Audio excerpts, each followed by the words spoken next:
Welcome back to the courtroom where fiction comes to die. And today, Lieutenant Colonel Khumalo didn't testify, he detonated. One question in, and the entire Nongoma lie folded like cheap plastic. No record of Ntanzi, no murder charge, no trace of him in their system. Just Mohane's story floating in the air, until Khumalo popped it like a balloon. Let's take a listen. Lieutenant Colonel, do you have the original charge sheet of the Nongoma case 163-1028 within that docket that you have? No, I don't have the original charge sheet. I have the docket. Okay. The charge sheet and things that like at court. Kodwa mafike phecelezi-ke lena ebizwa ngokuthi i-charge sheet la amacala akhe abhalwa khona anginayo idokodo kuphela kunalo ngicabanga ukuthi-ke isenkantolo. Now, within that docket, does it have from the case administration system, the Nongoma case 163-10 of 2018, does it have any suspect by a name of Bongani Sandiso Ntanzi? No, she was only one suspect, the one whom we found with a firearm, unless it's firearm, my lord. Ngabe kukhona yini-ke umsolo lapho-ke kulona idokodo lelo-ke unegama elibongani Sandiso Ntanzi? Cha, kunomsolo oyedwa laphayana ilona esamthola nesibhamu. Does that docket contain any witness statement implicating Bongani Sandiso Ntanzi? Not at all, my lord. The statements that are there are the statement for the policemen only. There's no even single witness who mentioned a name of Ntanzi, my lord. Ngabe lapho zikhona yini-ke iy'tatimende zofakazi abakhuluma-ke noma abafaka eqaleni ubongani Sandiso Ntanzi? Cha, ngosenkantolo iy'tatimende ey'khona lana-ke iy'tatimende zamaphoyisa akukho-ke nala futhi-ke ekhulunywa noma ekushiwo khona-ke igama likaNtanzi. The moment Lieutenant Colonel Khumalo opened that Nongoma docket, the entire state-crafted illusion cracked. Inside that file, the real file, the one untouched by imagination, there was only one name, Kiniselani Buthelezi, one suspect, one charge, one lawful entry, nothing else. No hidden annexures, no ghost suspects, no secret statements waiting to be discovered. Just the truth. And that truth was devastating. Ntanzi does not appear anywhere in that docket, not as a suspect, not as a witness, not as a passing reference, not even as a mistaken identity. He simply does not exist in the official record because he was never part of that case. The system never logged him because the system never had him. Khumalo went further. Not a single witness in the Nongoma matter ever mentioned Ntanzi. Not one. No statement. No identification. No allegation. Nothing. The silence in that docket is louder than any testimony because it exposes how far the state had to stretch to force him into a story he was never part of. And this is where the rot shows. This wasn't an investigative failure. It was a prosecutorial-led construction project, engineered by Baloyi and executed through officers like Mohane. When the evidence didn't fit, they didn't adjust the theory. They adjusted the suspects. They didn't follow the facts. They tried to manufacture them. Because once Khumalo confirmed the real docket, Mohane's entire narrative collapsed. His version only survives in his mouth, nowhere else. No paperwork supports him. No witnesses support him. No system supports him. And that's why his conduct looks less like policing and more like a kidnapping disguised as an arrest. He didn't bring Ntanzi into the Nongoma case. He dragged him into a prosecution that needed a body, not the truth. This is the heart of it. Baloyi needed a case. Mohane delivered a suspect. And the truth was never invited. The Nongoma docket proves it. The absence of Ntanzi proves it. The silence of witnesses proves it. Every official record screams the same thing. The state tried to frame an innocent man, and Khumalo just exposed the blueprint. Let's continue listening on. Now, Lieutenant Colonel, let's go deeper into this aspect. I'll give you, for the sake of background, so that we are on the same page, you and I, what has been testified about here in court regarding Nongoma case 163-10 of 2018. Now, Sergeant Mohane testified that he started investigating the Nongoma case 163-10-2018 from January 2020. Do you know anything about that? No, sir. No, my lord. Lana-ke ufakazi obethulwa uyena-ke uSergeant Mohane ukuthi-ke uma ngabe qala yena ukuphenya-ke icala lelo lokaNongoma 163-10 of 2018 kwakungoJanuary 2020. Kukhona yini okwaziyo ngaloko? Cha, ngosenkantolo. And Sergeant Mohane and Brigadier Gininda testified that they discovered this Nongoma case 163-10-2018 amongst others of the cases that they said Bongani Sandiso Ntanzi was involved. during their profiling of Bongani Sandiso Ntanzi. You understand? Yes, I understand. bathi ke mabethula ubufakazi babo ke Sergeant Mokgane kanye naye Brigadier Gininda ukuthi batholeke icala leli nakonongoma 16310 of 2018 ingesikhathi ke ababefaka ke imininingwane yakhe ke uBongani Sandiso Ntanzi ke noma ke kwi system yabo ke ila abathola khona icala lelo ngiyakuzwa. And Sergeant Mokgane testified further that the Nongoma case 16310 of 2018 and other alleged cases that Mr. Ntanzi was allegedly involved in were allocated to him for investigation by Brigadier Gininda. Are we on the same page? Yes, we are on the same page, my lord. Nokuthi ke umaqhubeka ke uSergeant Mokgane ukuthi ke leli qala leli ke 16310 2018 kanye namanye amacala awayekubona ke uBongani Sandiso Ntanzi ukuthi ke uBrigadier Gininda wawanikeza yena ukuthi awaphenye ngiyakuzwa. Now, Lieutenant Colonel, do you have any knowledge of Sergeant Mokgane being tasked by Brigadier Gininda to investigate Bongani Sandiso Ntanzi on the Nongoma case 16310-2018 for murder? I have no idea, my lord. 163 of 10 is not a murder, it's a possession. Unolwazi yini onalo la khona ke uSergeant Mokgane anikwa ke umyalo uyena uBrigadier Gininda ukuthi ke aphenye icala u16310 2018 elokubulala labanongoma cha anginalo ulwazi Nkosi enkantolo futhi ke icala leli ke u16310 of 2018 akusona icala lokubulala kodwa ke ukutholakala nesibhamu kanye nenhlamvu. And as the investigating officer, sorry? I don't know if I can. Furthermore, my lord, is a system in the police calls case administration system. Yes. So this case administration system can show that this case has never moved from me up until this finalization. So if Sergeant Mokgane said he wants investigated, but on the system it doesn't show that. Futhi ke sinohlelo ke noma inhlelo ke lapha nakuthina ke ngokuthi ke i-case administration system emaphoyiseni yona ke ekhombisayo netshengisayo ke ukuthi ke lelicala ke ngaso sonke isikhathi lali kumina ke alikaze lisuke kumina uma ngabe esho kanjalo ke uSergeant Mokgane kodwa uma ngabe uyobheka ke kwi-system yethu ke alikhombisi kanjalo noma alikusho lokho. Lieutenant Colonel, let me say I'm so glad that you raised the issue of the CAS system, the CAS system. I'm going to take you through that at length so that we get to the bottom of this in due course. But at the moment, let us finalize these points. As an investigating officer of Nongoma case 16310 of 2018, were you at any stage contacted by Brigadier Gininda or Sergeant Mokgane to discuss this case or to obtain copies of the docket in this matter? So, my lord, at one stage, I was approached by General Kumalo, who is now the head of Crime Intelligence National. Ingabe sikhona yini isikhathi la khona ke uBrigadier Gininda noma ke uSergeant Mokgane beza kuwena ke noma baxhumana nawe bethi ke bafuna ke imininingwane yalo icala leli ke noma ke kukhona nje abakhulumayo imali necala leli kunesikhathi la khona ke uGeneral Khumalo okuyena ke manje ophethe ke National Intelligence, sorry, he's the head of Crime Intelligence. Yes, Crime Intelligence kwiNingizimu Afrika yonke.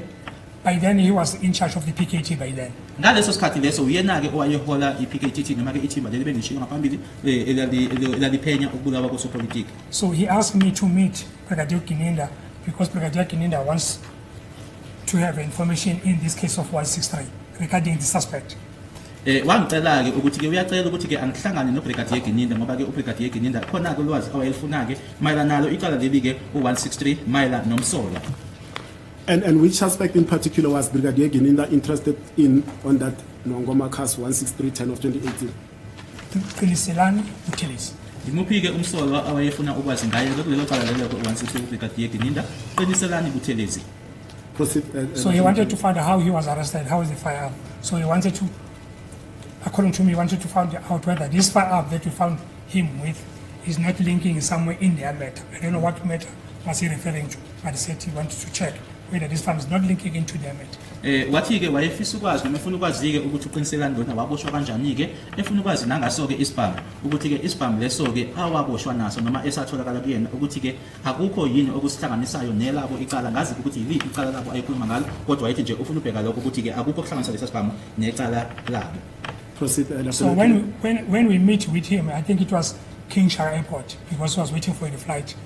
So he only took the lap number, if I can remember correctly. Ngesikhathi esahlangana ngaso ke ngicabanga ukuthi sahlangana ke King Shaka Airport ngoba ke wayelindele indiza ke lapho awathatha phela wathatha ke inamba yase lab because he wanted to do a cooperation ballistica. ngoba ke wayefuna ke ukuthi ke aqhathanise ngokwalapho ke ibhamu eyibhekwa noma eyiphenywa khona.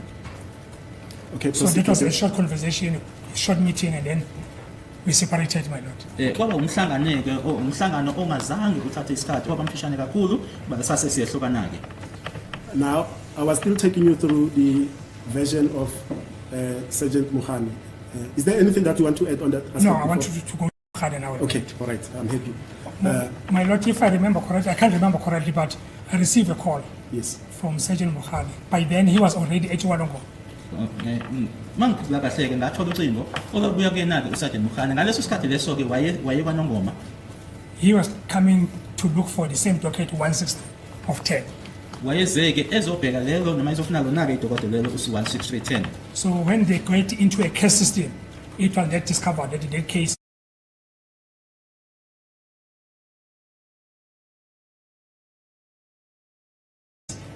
is with me as an IO, my lord. Mangabe besebeya ke kwisystem yethu ke la bathola yona ke icase ila athola khona ke ukuthi ke idokodo lelo ke kale kumina ke mina futhi ke ophenyayo. So he asked me to provide him with the copies of the same docket, Nongoma 163 of 10, 2018. Wangicela ke ukuthi ke ngimnikezeke kwana ngicela ukuthi ke menzele ke amakhophi alo idokodo lelo u16310 2018. And did you oblige him? Sorry? Did you oblige him with copies? No, my lord. I told him that the docket was with Advocate Kaba, the prosecutor, because by then it was on the third stage at High Court. Ingabe wamnikeza ke yini amakhophi lawo? Cha, ngamtshela ukuthi idokodo lalo kuyena ke uadvocate uCaba kwakuyena kwayumshushisi ngoba ke ngaleso sikhathi leso ke icala ke laliseliqulwe noma liqalile ukuthi liqulwe enkantolo ephakeme. Okay. So I provided him with the number of Advocate Kaba to contact him and arrange with him, my lord. Ngase ngimnikeza ke imininingwane noma phecelezi ke inamba yakhe uadvocate uCaba ukuthi ke axhumane naye. And you wouldn't know whether the two interacted and what transpired, is that correct? I learned later, my lord, that they did communicate and then they made an arrangement with Advocate Kaba and they went to him and he provided them or him with the copies, my lord. Ngathola ke noma ngezwa ke kamuva ukuthi ke impela ke baxhumana base noma yena ke uMukhane waya kuyena ke uadvocate uCaba ke wamnikeza ke icopy. Just in passing, Lieutenant Colonel, you keep on mentioning Advocate Kaba. Is he the same Advocate Kaba that was based at the Joburg High Court at some stage? That is correct, my lord. Ukhuluma ngoadvocate uCaba ngabe uyena ke lo owake kunesikhathi la wayeke wasebenza khona ke enkantolo ephakeme yase Joburg yebo uyena kusenkantolo. Now, moving on, are you happy with that aspect? You've covered it. No, I'm covered. Thank you. Now, Sergeant Mukhane testified as follows, and now we are talking specifically in relation to the arrest of Mr. Ntanzi. He stated that on the 16th of June 2020, they attended upon, he says Puking, but it is Freedom Park, phase 2 in Rustenburg. Okay. And they attended upon the residence where Mr. Ntanzi was hiring. They found Mr. Ntanzi, introduced themselves, and told him that they were there to arrest him on the Nongoma matter, which happens to be this Nongoma case 163 of 10, 2018. Manje ke kufakazi bakhe ke uSergeant Mukhane uthi ngazo i16 kuJune 2020 bahamba ke baye eFreedom Park ekuyila ehlala khona ke umntwana uNtanzi ilapho ke abasebenzela khona ke ukuthi ke bayambopha bembophela lona ke icala leli labanongoma 16310 2018. And he says, and I'm going to quote his words here in court, Sergeant Mukhane, he says, when he arrested Bongani Ntanzi, he told him, and I quote, "We are arresting him regarding the Nongoma case and that he was a suspect in a case of murder in Nongoma where a firearm was found." Does this accord with your understanding of your investigation of the Nongoma case 163-10-2018? That it's a murder case and a firearm was found? My lord, this is not a murder case. And in this case, it's a possession, and there is no suspect by the same name of Ntanzi in that case. It's only utilizing. Lana ke uthi ke wasemtshela ke Bongani Sandiso Ntanzi ukuthi yambopha ke bophela lona ke icala labanongoma lokubulala la ekwathola kutholakala khona ke isibhamu ngabe ke ulwazi lolo ke onalo uphenyo lakho ukuthi ke kwenzeka ngaleyo ndlela kusenkantolo kulecala ke noma alikho ke icala lokubulala futhi ke kwakuyilo lokutholakala ke nesibhamu kanye nenhlamvu engekho futhi ke nomsolo lapho oUntanzi kwakuwubuthelezi umsolo oyelapho.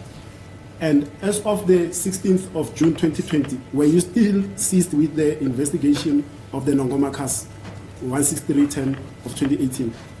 Yes, by then, in 2020, it was a court-driven matter, but at that time it was not transferred to High Court. It was still going to the District Court by the year 2020. Ngalesikhathi lesi-ke ngazo i-16 lezi zika-June 2020 ngabe icala-ke lase-UNAK noma-ke kusuke wena usaliphenyayo lalisekwinkantolo yesifunda-ke ngaleso sikhathi leso lingekadluliselwa-ke kwinkantolo ephakeme. And ngo- as of 2020, sorry, Mr. Jonas. And as of the 16th of June 2020, was this Nongoma cast docket 16310 of 2018 still under your direct control and possession? Yeah, my lord, by the year 2020, I think it was with Umdolo. Remember, my lord, in 2020, June, I was sick for the whole year, for almost 6 months. Okay. I came back in January 2021. Okay. ngo-2020 ke ngicabanga ukuthi ngicabanga icala leli-ke lali phansi-ke ngomtolo noma-ke umtolo-ke oliphethe ngoba-ke uqala-ke ngoJune ka-2020 ngangingaphathekile-ke kahle ngangigula-ke ngabuya-ke ngoJanuwari ka-2021 manje umtolo-ke umuntu owayiphenya. But according to your general knowledge, either from Officer Mtolo or the investigation of this matter, were you aware that a suspect was arrested in the first province, Rustenburg, in respect of the same case number, Nongoma Case 16310 2018, for a murder charge? There was no other suspect that were arrested, specifically in this case, Unongoma 16310 except the initial suspect, of which is Mr. Buthelezi. Ngaleso sikhathi leso wawunolwazi yini-ke ukuthi-ke kunomsolo owayeboshiwe-ke eNorth West eboshelwa lona-ke icala leli akekho umsolo owayeboshiwe noma owaboshwa-ke kulona-ke icala leli ongomunye umsolo-ke ngaphandle kwakhe lowo owayeboshiwe qala uButhelezi. Now, earlier on, Lieutenant Colonel, I requested or I asked you whether there was an original charge sheet in that docket, and I'll tell you the reason why. I wanted to find out whether there's any notation on that charge sheet, but unfortunately we don't have it, but I'll complete this question. Whether there was a recordal or reflection or notation that a Sergeant Mohani charged a Bongani Sandison Tanzi with murder on the 16th of June 2020 while Mr. Tanzi was held at the Pretoria North, Pretoria SAPS police station. Uzokhumbula ukuthi bengikubuzileke ukuthi khona yini-ke i-charge sheet lapho kodwa ushilo ukuthi-ke ayikho kodwa umbuzo ngizoqadelela-ke ngoba bengizobuza-ke ukuthi ngabe khona-ke okubhaliwe yini lapho la ekushoyo-ke khona ukuthi uSergeant Mohane wathwesa-ke icala uBongani Sandiso Ntanzi futhi-ke wabe eseyovalelwa-ke kwi-police station yase-Pretoria North. Sorry, was he arrested or was he charged? These are two different things. Very well understood, my lord, Yeah. with all due respect. I just want to know. We will come to that. There's an exhibit, I believe it's MM, which is the occurrence book for Pretoria North, where Yeah, fine. he says he charged Ntanzi. Yeah, but factually, was he charged? Factually. I'm going to what he said, he testified Okay, to fine, in court. fine, I'm not aware factually because the charge sheet That's is not because they before us. appeared in Benoni. He appeared in Fosloras. In Fosloras. On which There was no charge except the charges which we are busy with. That's all from my understanding. That's all.